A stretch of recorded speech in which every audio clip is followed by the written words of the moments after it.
Muchas gracias, aceptar. Manuel, por esta entrevista y por estar aquí hablando de este corto, un corto histórico de ficción, pero que a mí me ha encantado.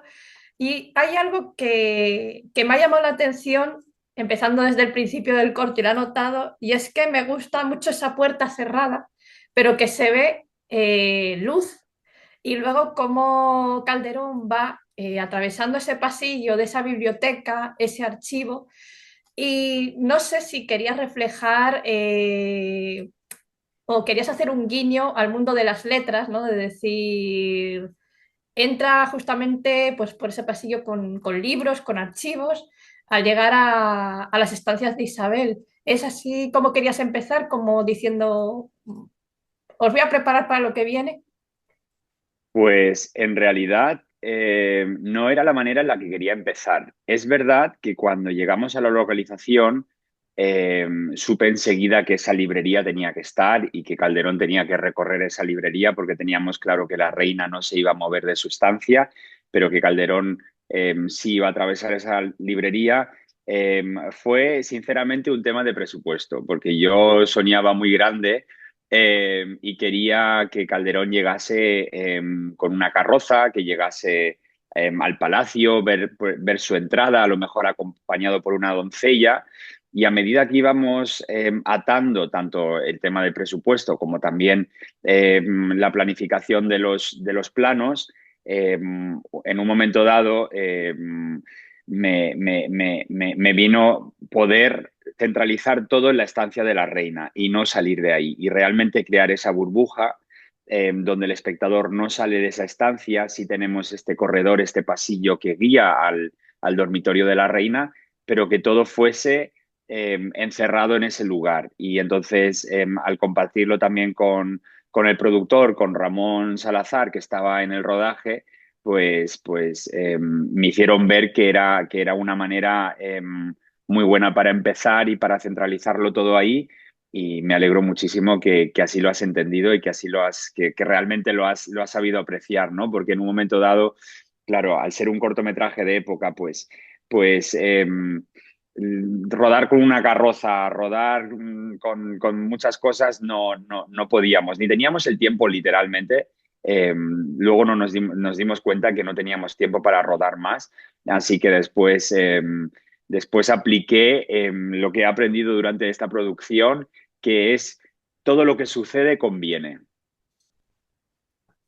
Otra de las imágenes del principio, o sea, conocemos a la reina de un modo informal, que está, pues parece, soñando y al final ella dice unas palabras conocidas por todos, los que hemos leído este libro, pero ella está como mirando hacia arriba, soñando y termina soñando de una manera muy informal para ser una reina.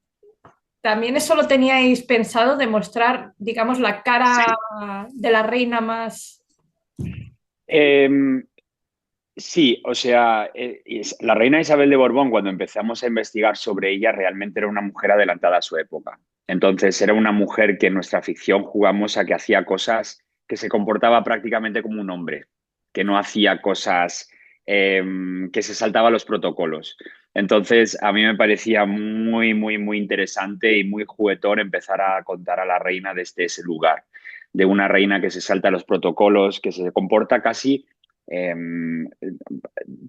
ciñéndonos a la época, ¿no? Que se comporta casi como un hombre, que hace cosas de hombre, ¿no? Que se desnuda, que de repente no lleva medias. También la propuesta de que las piernas estuvieran desnudas, en que se le viera la piel, de que estuviera tumbada en el suelo. Toda esa propuesta venía de contar a una reina libre en su pequeña jaula, que es ese dormitorio, pero que ahí ella se sintiera libre y que no tuviera tapujos. Entonces, luego, cuadrando un poco con la historia, realmente fue una reina que hizo cosas muy innovadoras para la época. Entonces sí que era desde el principio yo con los actores, con María Olga, también hablamos sobre no victimizar a esta reina en el aspecto de que es una reina que vive encerrada en esta sociedad de hombres machista y una corte pues dominada por hombres, pero que asume ese rol que tiene en la sociedad y en vez de estar en el lado de la víctima, eh, coge las riendas de su vida y en la intimidad mueve todos los hilos para conseguir lo que los hombres no le permiten conseguir. Hablando de ese sueño de la reina, de esa capacidad de la reina, eh, queríais que el espectador, un poco, porque cuando empieza la conversación entre Calderón e Isabel, de has leído lo que te he mandado, tal, como dice, como que vas diciendo, ¿qué será eso? Y luego justo llega el momento en que vemos a la reina con la copa de vino y manchada de tinta. ¿Queríais jugar con las personas que vean el corto de decir, ¿qué tiene entre manos la reina? ¿Se estará riendo de Calderón o no? Porque también juega un poco con Calderón hacerle preguntas dadas la vuelta. Sí, sí, o sea, el juego del poder, ¿no? Los roles de poder están muy claramente definidos, ¿no? La reina tiene el poder de ser reina, que en cualquier momento entra alguien y puede decapitar a Calderón, pero también Calderón tiene un poder sobre la reina que tiene ese talento y tiene esa virtud que la reina desea. No para tenerlo ella, sino para expresarse a través de una persona tan interesante como Calderón. Entonces, los dos tienen, es un juego de, los dos tienen poder, ¿no? El sobre el otro. Pero está claro que la reina es la reina. Entonces, en esos tiempos, si estabas en esas estancias en una intimidad con la reina, pues posiblemente te mataban al salir de ahí. Entonces, también había ese reloj, esa cuenta atrás de que tenía muy poquito tiempo para conseguir lo que fuera el propósito de cada uno, pero de estar pues con la incertidumbre si entra alguien, si los ve en esa intimidad, que es un peligro para los dos. Entonces, el juego del poder era uno de los temas, uno de los temas principales para trabajar. Pero luego lo que tú dices, efectivamente, o sea, nosotros estamos contando la historia de una reina que la intimidad era artista y efectivamente, o sea, que hemos querido jugar con esos detalles para definir a una reina para definir una reina y para que los dos, que Calderón de la Barca y la reina Isabel de Borbón, se identificaran el uno en el otro, que es lo que pasa en esa escena que tú estás marcando, que es que Calderón se ve identificado en la reina. Hablando de las escenas, hay algo que me gustó muchísimo y es que la cámara, eh, a veces cuando habla la reina, enfoca a la reina, cuando habla Calderón, enfoca a Calderón, pero cuando hablan de temas claves es cuando la cámara enfoca a los dos y vemos la expresión de los dos. Eh, ¿Queríais hacer esto por algo en particular?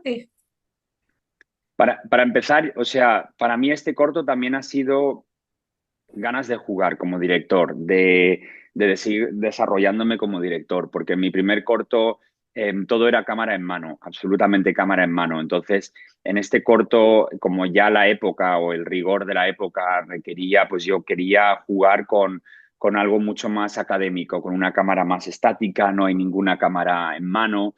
Entonces, también eh, quería queríamos, junto con Almudena Sánchez, que estuvimos preparando, nos fuimos al Museo del Prado para ver la iluminación, para inspirarnos en los cuadros de Velázquez, de las Meninas, en Tiziano, en ver un poquito también cómo estaban rodadas otras historias de época. Entonces, por un lado, no quería rehusar de estar cambiando, no queríamos abusar de muchísimos planos, pero tampoco no nos queríamos quedar cortos. Entonces, fue encontrar en qué momento realmente necesitaba un personaje tener su plano, cuándo no. Entonces, fue realmente muy preciso el sentarme con Almudena y medir cuándo y quién tenía su momento, pero luego también en montaje es verdad que eso varió muchísimo. O sea, en montaje también, yo cuando tuve todo el material me di cuenta de lo que tenía. O sea, yo en el rodaje rodamos y la verdad es que rodé casi todo lo que quería, habían cosas que no pudimos rodar, pero luego cuando llegamos al montaje ahí me di cuenta del material que teníamos y realmente el corto se terminó, o sea, se ha hecho en la sala de montaje. Se habla de la figura de otro escritor, gran escritor, como es Lope de Vega.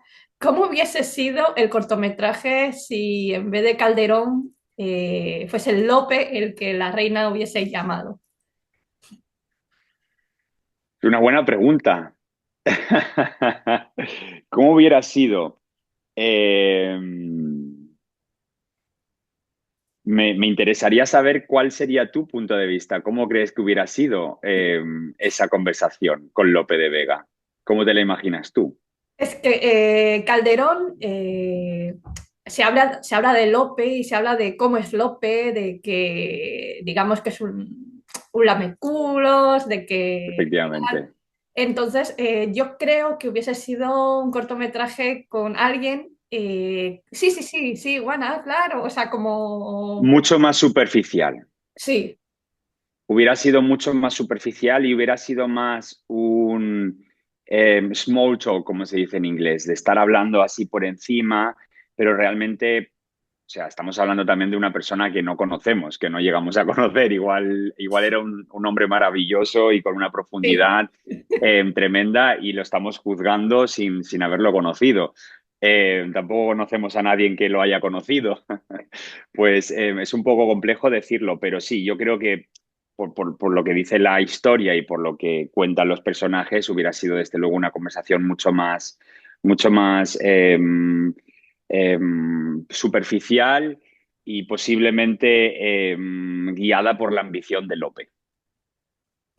La reina no solo se queda a gusto hablando con Calderón porque habla de su marido, habla también de los bastardos que tiene, aunque este personaje Calderón diga, no me hables de eso, que es tu marido, pero también habla de lo que ya sabemos, de la censura eclesiástica y también como que no sabemos, porque yo realmente a veces Calderón, ¿a quién tenía miedo? Si a la reina y lo que ella pudiese hacer o a la iglesia.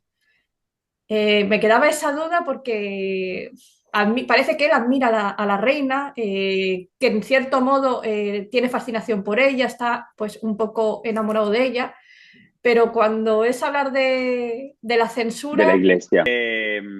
Desde luego, no tenemos que olvidarnos de que Calderón de la Barca terminó siendo cura, terminó su vida siendo cura. Entonces él tenía un respeto por la Iglesia y desde luego la reina habla de la Iglesia, pues en este momento de estar un poco harta de la vida, de estar harta de los protocolos, de los curas, del conde duque de Olivares, de su marido, de ver que pues realmente todo es tan relativo. Ahí es cuando Calderón defiende a la Iglesia o defiende a Dios, digamos, eh, y es cuando pues se posiciona a favor de la Iglesia, ¿no? Y también es verdad que la Iglesia era muy, que la censura era muy grande y entonces los temas de los que habla, la vida, el sueño, son temas que en ese momento fueron muy transgresores. sí. Entonces, eso es lo que le daba miedo a él de que su obra se pudiera silenciar porque la Iglesia pues lo iba a repudiar al tratar así a Dios, al tratar así los temas de la sociedad. Entonces, ese era su gran miedo. Y si en un supuesto, y la historia fuese real, si la reina, como reina, hubiese sido dado un golpe sobre la mesa y decir, este texto que he escrito yo lo voy a publicar yo y me da igual la iglesia, mi marido y tal, eh, ¿cómo hubiese terminado esa historia? ¿Cómo piensas? Yo creo que la reina, si hubiera, es muy difícil meterse y retroceder 400 años cuando no estábamos en esa sociedad. Pero, por ejemplo, perdón, la reina eh, junto como el conde duque de Olivares no le permitía, o sea, es lo que dice la historia, ¿no? De, de que el conde duque de Olivares era el que tenía realmente el mando en esa monarquía y en este país en ese momento. Entonces, la reina no le caía en gracia y la reina no podía opinar, la reina no tenía nada que decir en esa corte.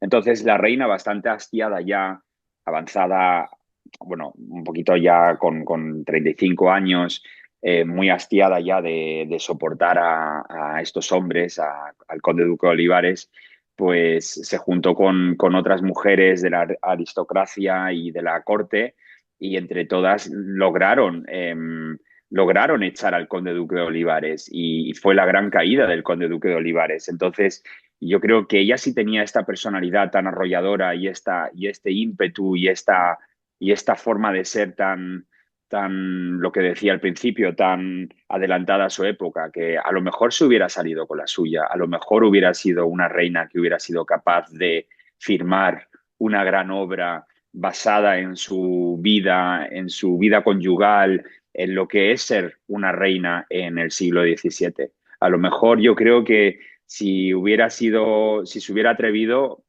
yo confío que hubiera sido capaz de salirse con la suya. Al menos esa es la reina que nosotros hemos querido retratar.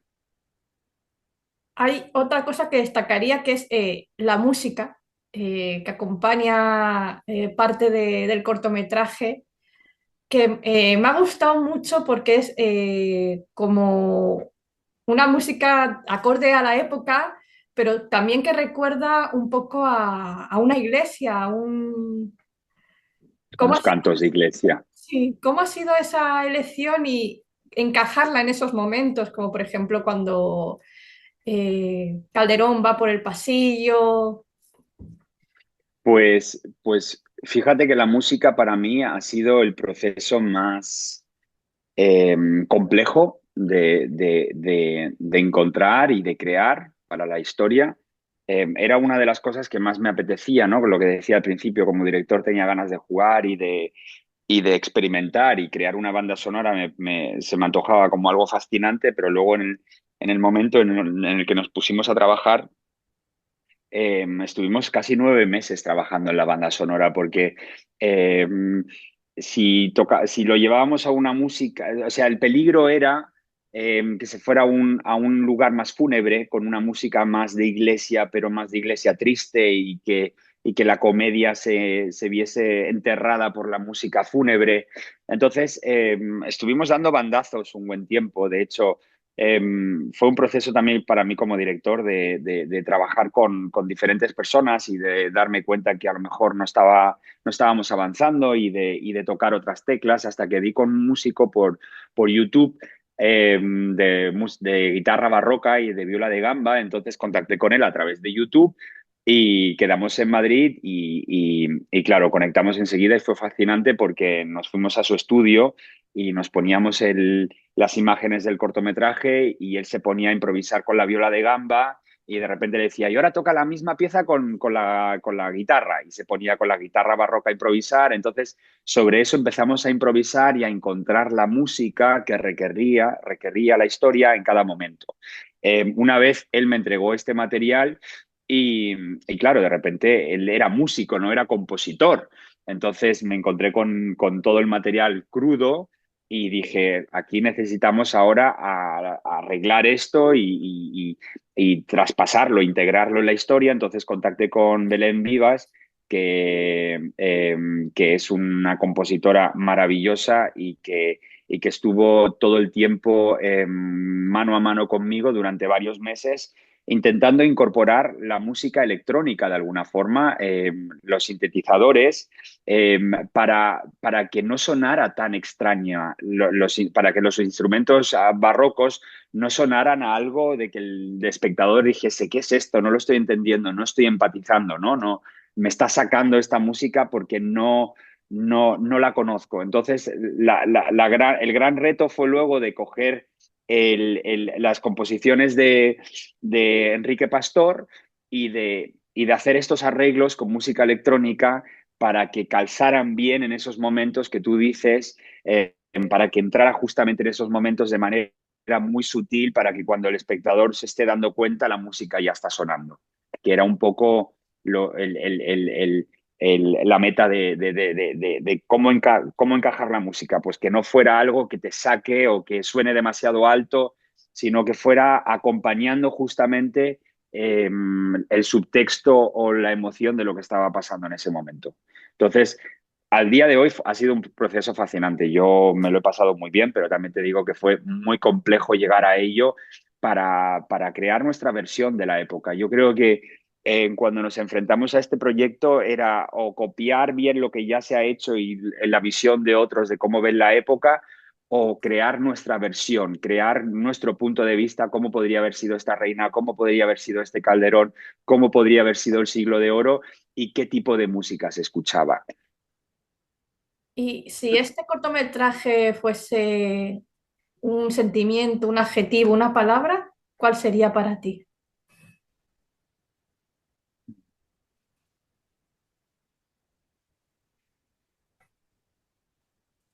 Me viene el silencio y me viene también compañerismo. Oh, pues muchísimas gracias, Manuel, por esta entrevista y por tu tiempo. Muchas gracias a ti, María. Un placer y me alegro mucho por las palabras que me has dicho y que hayas tenido esta capacidad de leer de manera tan fina lo que queríamos contar con esta historia. Gracias a ti.